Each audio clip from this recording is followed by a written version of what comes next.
Hi everyone, how is everyone doing today? I hope everyone is doing well.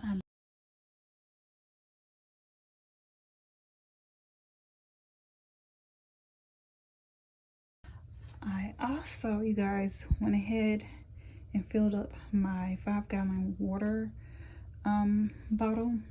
I've had these sitting in the garage for about a year, so I'm like, I might as well put them back to use. So I went ahead, cleaned them out, rinsed it out, and I think I'm just gonna solely use this for watering the seedlings in the grow room, so I don't have to keep continuing turning on the water hose or going in the house to get water, or even going out and grabbing water from the garden from the rain barrel, which will be perfect. I might do that, like set a couple of these out, because I have about 3 or 4 more sitting in the garage. Just clean them out and collect rainwater and use it that way, or I just might continue filling them up from the sink.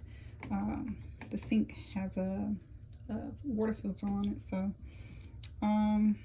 yeah, I don't know, but I just went ahead and put this up here for the sake of, you know, time and convenience. So I think this would be perfect. I think this is a perfect idea as far as watering the things that need to be watered in the grow room.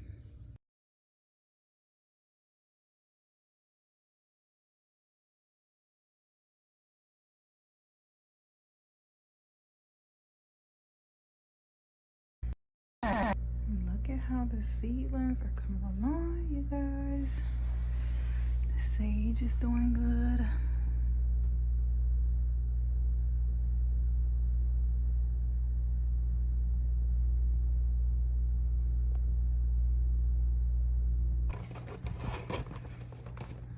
Look at the carnations.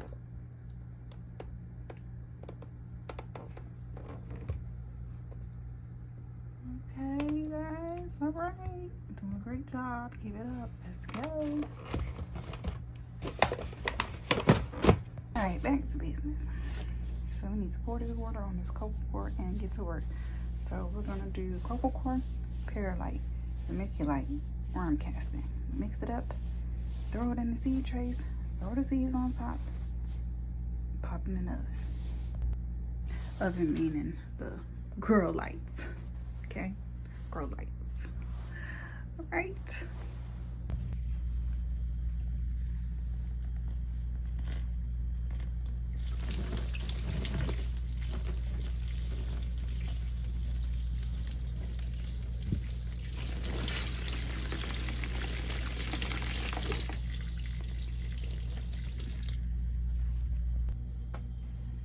My breath.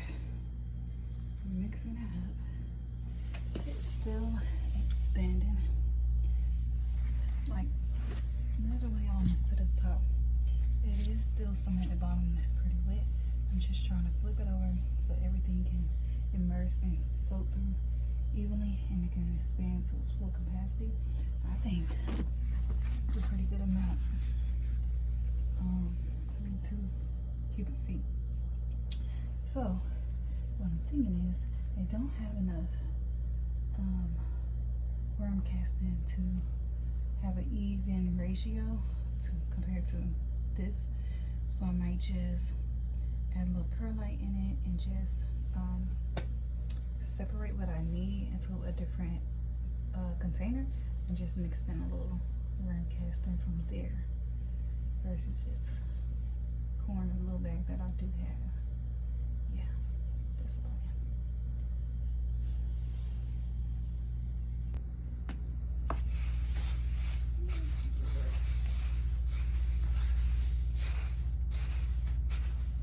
Casting. Don't know what worm casting is. It's just, you know, worm manure, worm poop.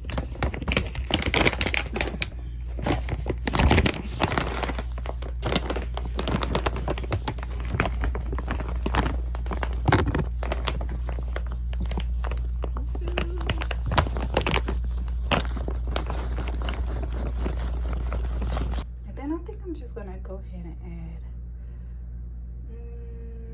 maybe a little bit of my mushroom compost.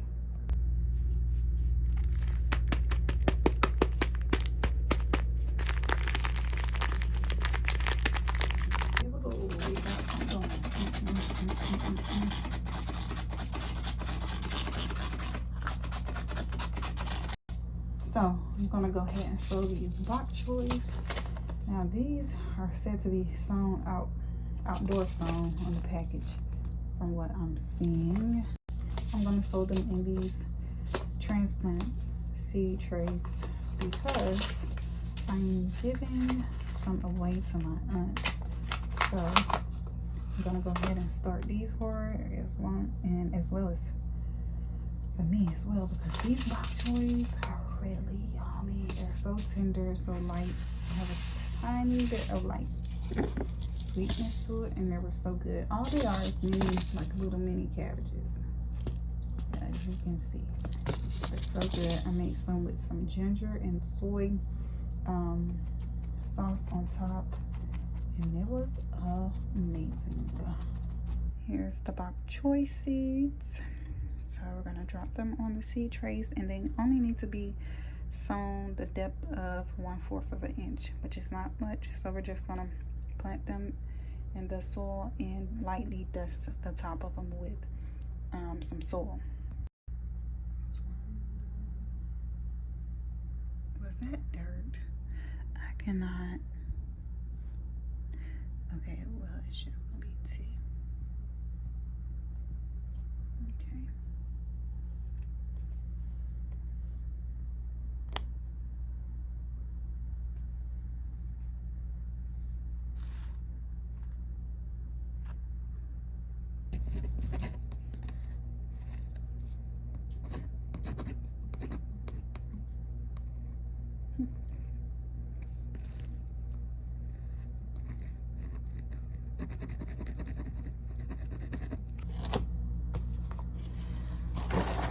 If you can't sow nothing, these are a must have. A must have. So freaking good. They're so good. They're so good. Like, how many in here? I just might sow the whole thing. Let me not get overboard. No, for real. I just might sow the rest of all these seeds. Very flavorful, very smoky, juicy, sweet. Love them.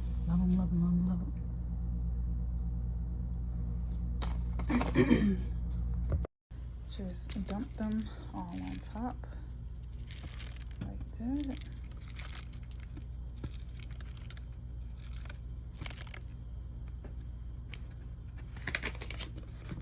Once they start growing, you can easily pull them apart one by one and plant them or separate them up in seed trays or however you want. But yeah, this is a really good, one-shot compact method to do. Right now that we got the seeds in, I'm just gonna lightly dust it with vermiculite. Boom. And what are these? Tomato seeds, they need to be sown 1/4 of an inch, which is not deep at all. So just a little like this will do it. I'm just gonna just pour it slightly. Just a little bit.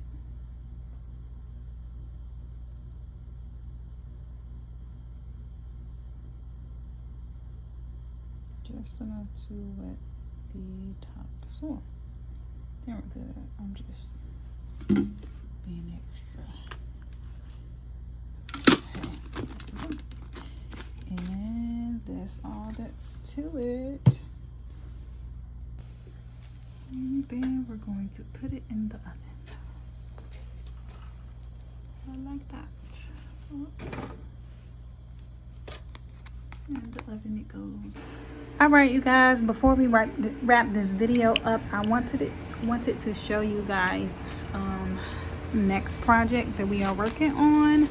These beautiful logs here came from my dad's property. He cut an oak tree down for me so I can start my journey on trying to inoculate some mushroom logs. So me and my husband, we do not eat any meat, so therefore a big substitute towards like meat that we would used to eat. One of our substitute is mushrooms. We eat a lot of mushrooms, onion, peppers, you know, a bunch of vegetables and things like that. So I figured, like, why not add in some mushrooms to cut down the grocery bill? Because who is all in for cutting down the grocery bill? I am. I know I am. So therefore, I will be trying my hands at growing some mushrooms this year. And the kind of mushrooms that I will be growing are lion's mane mushroom and blue oyster mushroom. So stay tuned for that, you guys, to see how that journey goes along and comes along. I'm sure we'll get it all figured out. But until then, I hope you all enjoyed this video. I hope someone got inspired to go out and sow a seed, whether it's indoor or outdoor. Go sow it. Bye.